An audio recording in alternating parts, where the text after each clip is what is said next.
متابعي قناة فيلوصوفيا، أرحب بكم مجددا في هذا الفيديو الذي سيكون موجها إلى تلاميذ السنة الأولى بكالوريا. تلاميذنا الأعزاء، باش تمكنوا أنكم تحصلوا على نقط ممتازة جيدة حسنة في الفرض الأول في مادة الفلسفة، كننصحكم أنكم تتبعوا هذا الفيديو هذا منذ بدايته إلى نهايته، لأنه غادي تكون فيه إن شاء الله مجموعة من النصائح القيمة اللي خصكم تاخذوها بعين الاعتبار باش ما تسقطوش مجموعة من الأخطاء اللي غتحرمكم من الحصول على نقط مشرفة في مادة الفلسفة ابتداء من الفرض الأول.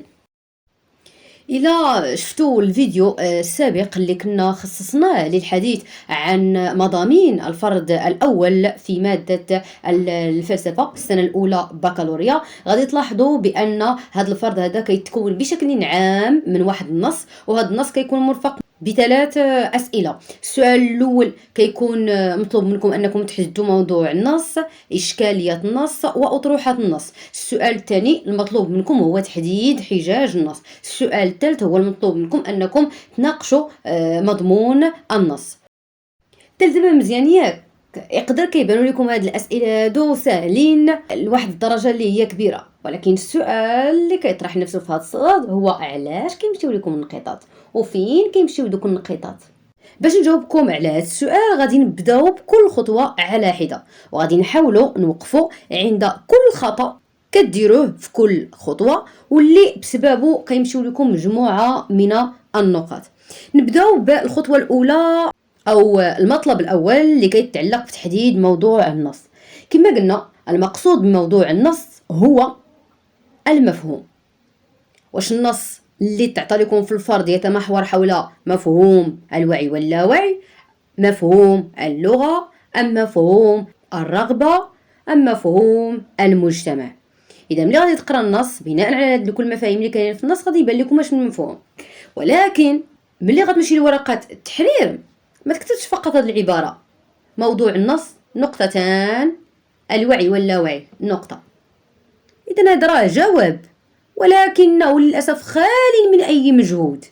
على الأقل حاول تبدع، راه كما قلنا راه الفلسفة راه مجال للإبداع. أخرج ما في جعبتك، وديما كما كنقول لكم حاول أن تبين مدى علو كعبك على مستوى التعبير، راه سواء تعلق الأمر بك كتلميذ في السنة الأولى بكالوريا علوم أو كتلميذ في السنة الأولى بكالوريا آداب، راه ما كاين حتى شي اختلاف. إذا كما كيستطيع هذا التلميذ هذا يعبر، راه حتى انت كتستطيع تعبر، ولكن ما تحطوش الأجوبة هكذا، لأن الأجوبة في الفلسفة كون كانت بحال هكا راه ما غاديش تكون أصلا فلسفة. إذا هنا باختصار باش ما تسقطش في داك الخطأ ديال أنك تحط مثلا موضوع النص نقطتان الوعي واللاوعي، ولا موضوع النص نقطتان الرغبة، ولا موضوع النص نقطتان المجتمع إلى غير ذلك.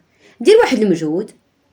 وهنا يقدر مثلا نعطيكم مثال كأن تقول مثلا يعالج النص الذي بين أيدينا موضوع الوعي واللاوعي، وهو الموضوع الذي يعتبر من بين الموضوعات التي حظيت باهتمام الفلاسفة والمفكرين باعتباره يشكل إشكالية فلسفية حقيقية، ولا مثلا تقول باعتباره مفهوما طرح جملة من المفارقات على امتداد تاريخ الفلسفة. إذن على هذا الشكل يمكن تعبر ويمكن تبدع في صيغ أخرى. المهم في نهاية المطاف ما نلقوش بأنك أثناء تحرير الأجوبة حطيتي ذاك الجواب الأول على هذا الشكل موضوع النص نقطتان كذا وكذا. إذن هذا بخصوص موضوع النص. نمشيو المطلب المرتبط بتحديد إشكالية النص. قلنا إشكالية النص هي قضية النص، هي المحور، مزيان. ولكن كما أشرت إلى ذلك في الفيديو السابق ما كنقولوش المحور، ما كنستعملوش كلمة المحور، بل كنعوضوها كلمة أخرى اللي هي القضية ولا الإشكالية.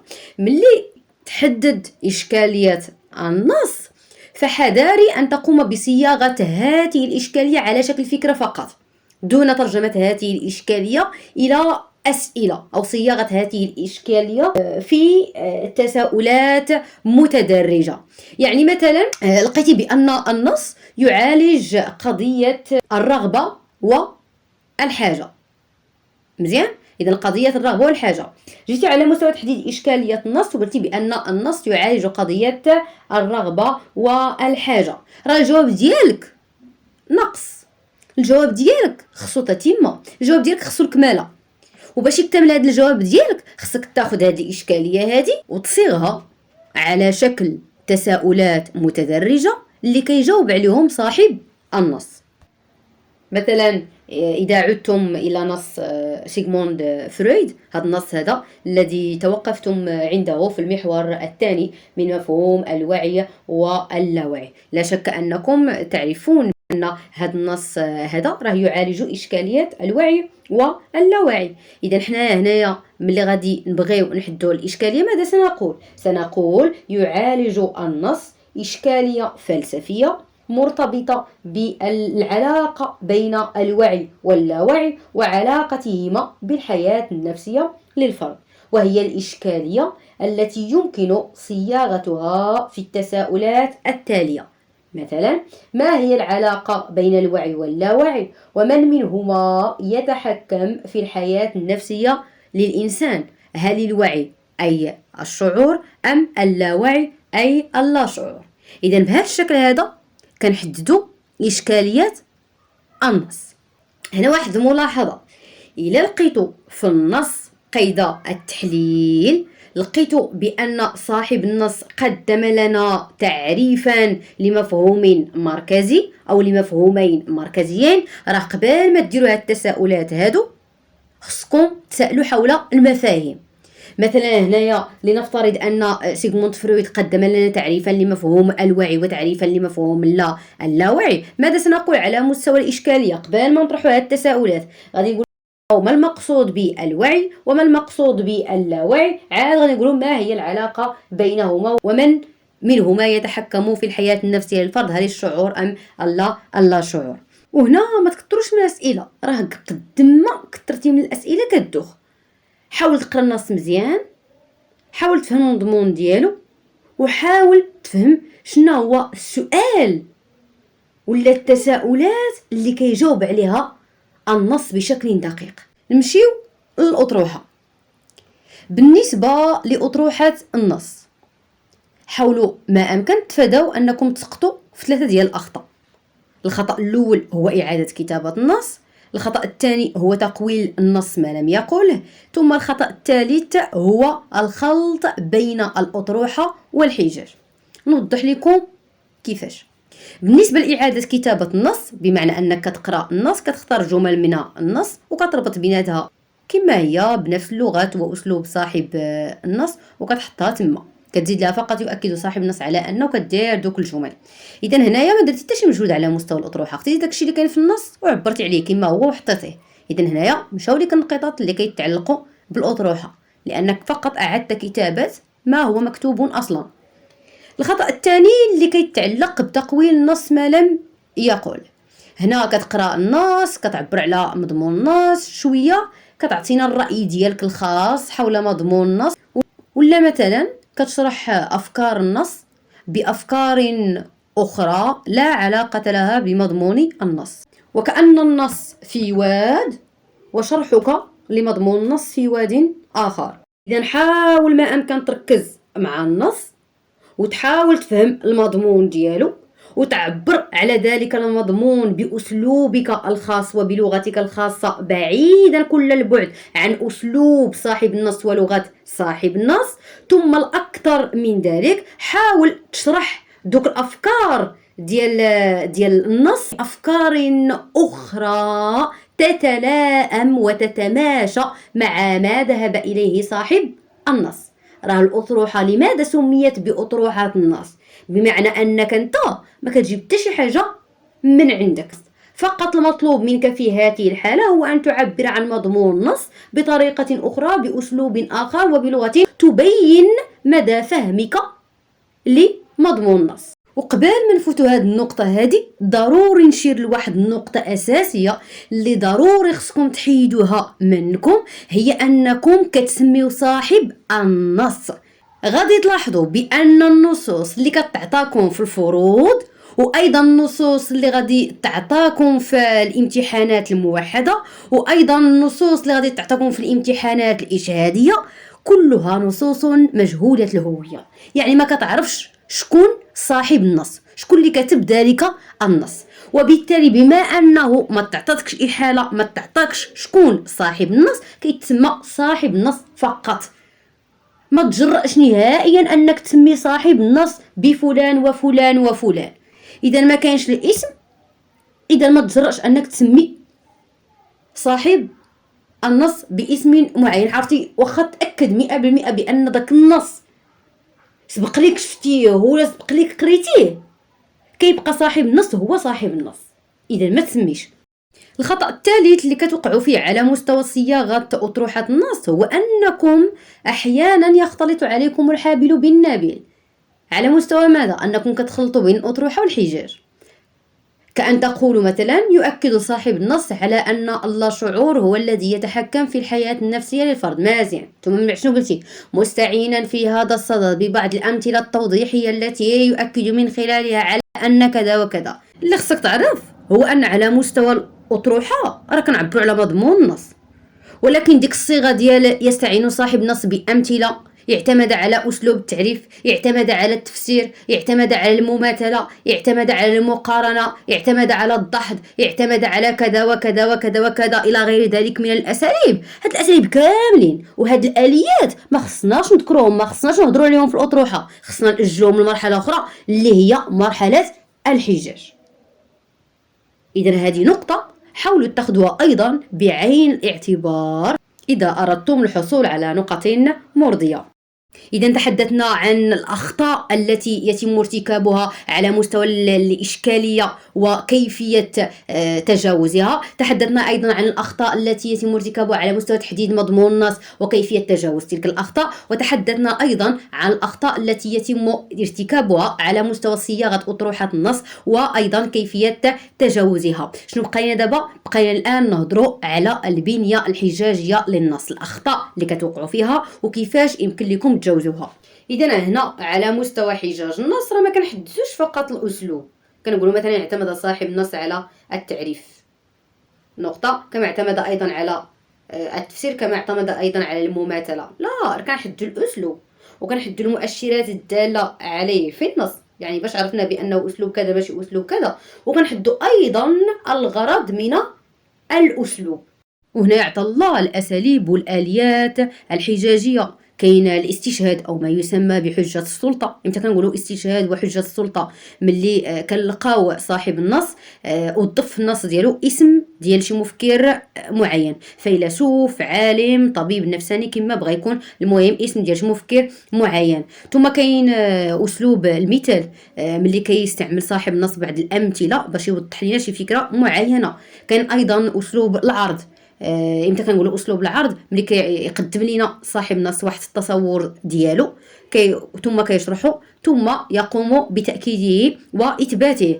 ثم كاين اسلوب الدحض، الالف واللام، الدال، الحاء، الضاد. امتى كنقولوا اسلوب الدحض؟ ملي كيعرض صاحب النص واحد التصور ماشي ديالو وكيبين العيوب ديالو فيقوم بانتقاده. ثم كاين اسلوب التعريف. امتى كنقولوا اسلوب التعريف؟ عندما يقوم صاحب النص باعطاء واحد الدلاله لمفهوم معين. ثم كاين ايضا مجموعه من الاساليب الاخرى اللي هي اسلوب التفسير، اسلوب الشرح والتوضيح، اسلوب المقارنة، أسلوب الاستدراك ملي كتلقاو لكن في النص، وغيرها من الأساليب والآليات الحجاجية اللي كيستثمرها صاحب النص من أجل الدفاع عن أطروحته أو بالأحرى من أجل إقناعنا بأطروحته. هنايا عندما تقوم بتجريد النص من الأساليب والآليات الحجاجية التي تضمنها، تقوم في خطوة ثانية بالتعبير عن بحجاج النص على شكل فقرة متماسكة. بمعنى أنك هنايا حاول ما تسقطش في ذاك الخطأ ديال أنك كتكتب الحجاج النص على شكل عوارض. هذه واحد النقطة التي يجب تفاديها. نعطيكم هنايا واحد نموذج بسيط كيفاش كنصيغوا الفقرة المتعلقة بحجاج النص. مثلا كأن نقول: بغية إقناعنا بأطروحته عمد صاحب النص إلى الاستعانة ببنية حجاجية متماسكة منطقيا ولغويا، ولقد استهلها بالتعريف. بين قوسين: فالشخص فيما أعتقد جوج النقاط كائن مفكر، حيث عرف الشخص بكونه ذات مفكرة عاقلة قادرة على التأمل والتعقل. انتبهوا، درت هنايا الأسلوب الأول اللي هو التعريف، درت المؤشرات الدالة عليه، ودرت الغرض من الأسلوب. نقطة: لينتقل إلى نفي انفصال الشعور عن الفكر، بين قوسين: وهذا الشعور لا يقبل. إذا هنا المؤشر، إذا هنايا اعتمد على النفي، وذلك لبيان أن الشعور مقترن بالفكر. هاني حددت الغرض من الأسلوب. نقطة: موضحا بمعنى اعتمد على أسلوب الشرح والتوضيح. موضحا في هذا الصدد بعض الأفعال العقلية والحسية، بين قوسين بحال الشم، التذوق، التأمل، التي لا تعد ذات قدرتها على القيام بها إلا من خلال القيام بها فعلا. إذا بهذه الطريقة هذه كنعبر على الفقرة المتعلقة بحجاج النص، وكنتفاداو كليا العوارض، لأن هنايا راه ما كنكتبوش تقرار، بل أنتم مقبلون على الكتابة الإنشائية، وبالتالي خصكم تعلموا كيفاش تكتبوا واحد إنشاء فلسفي اللي هو متماسك، ماشي عبارة عن فقرات متناثرة ولا عبارة عن أفكار متناثرة. وقبل ما نختموا هذا الفيديو هذا غادي نوقفوا عند السؤال الثالث اللي كيتعلق بالمناقشة. بالنسبة للمناقشة، باش ما تسقطوش في مجموعة من الأخطاء، لأن هذا السؤال هذا بوحدو راه كيتنقط على 10 نقاط، وبالتالي هنايا بما أن الأمر كيتعلق فقط بالفرد الأول، يقدر تبداو أولا بالتذكير بالفكرة العامة لصاحب النص، ثم بعد ذلك تستحضرون الموقف الذي يتفق مع ما ذهب إليه صاحب النص، على أساس أنكم في خطوة موالية ستستحضرون الموقف الذي يؤكد على عكس ما ذهب إليه صاحب النص، ويقدر تختموا هذه المناقشة هذه بإبداء رأيكم الشخصي. إذا في هذه المرحلة هذه يقدر تعبروا على الموقف ديالكم الشخصي، مع من تتفقون ولماذا، وإذا كان عندكم موقف محايد التعبير عن هذا الموقف.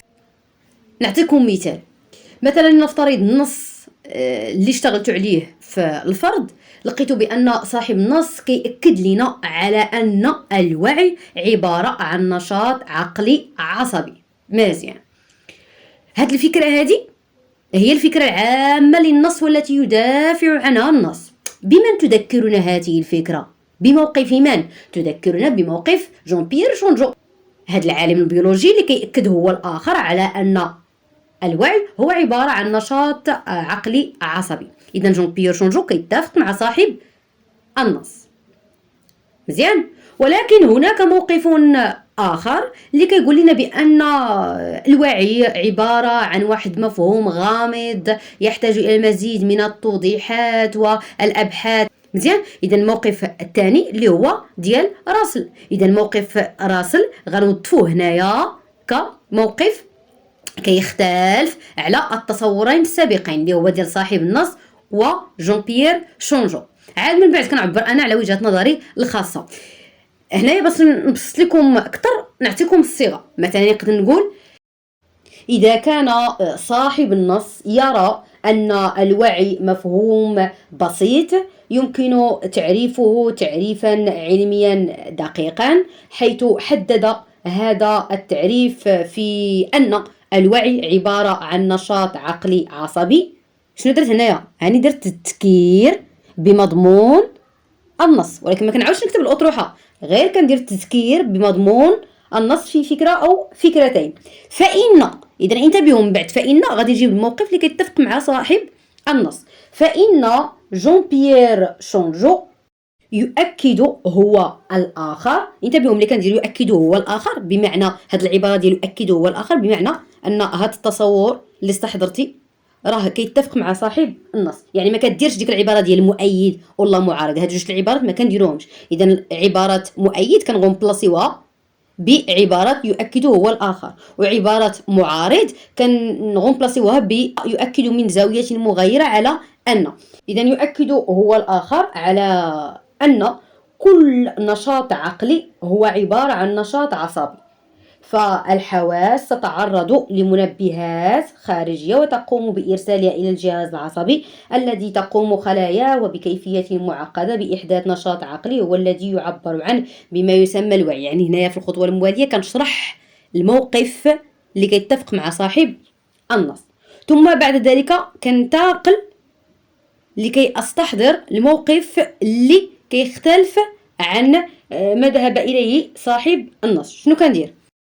كنقول على عكس التصورين السابقين، يعني التصور ديال صاحب النص واللي كيتفق معاه، ولا وظفتي اكثر من موقف مدعم لموقف صاحب النص كدير التصورات السابقه. اذا على عكس التصورين السابقين يؤكد راسل من زاويه مغايره على ان، ثم تشرع في شرح الموقف ديال راسل. ملي كتسالي هذه العمليه هذه تعبر عن رأيك الخاص باستعمال إحدى الصيغ، كأن تقول مثلا: وفي ظل هذا التعدد والاختلاف لا يسعنا إلا القول، ثم كتعبر على وجهة النظر ديالك الخاصة، كأن تقول مثلا أن الفهم السليم لقضية الوعي يقتضي التكامل بين هذه الأطروحات والمواقف والتأكيد على أهمية البعد البيولوجي دون إهمال الوسط والمحيط الذي يعيش فيه الإنسان. نتمنى تكون هذه الحلقة هذه نالت الإعجاب ديالكم، ونتمنى أكثر تستثمروا هذه الملاحظات هادو وهذه النصائح هادو للحصول على نقط جيدة في فروض مادة الفلسفة. تلاميذنا الأعزاء، دام النجاح حليفا لكم. أستودعكم الله الذي لا تضيع ودائعه، في أمان الله.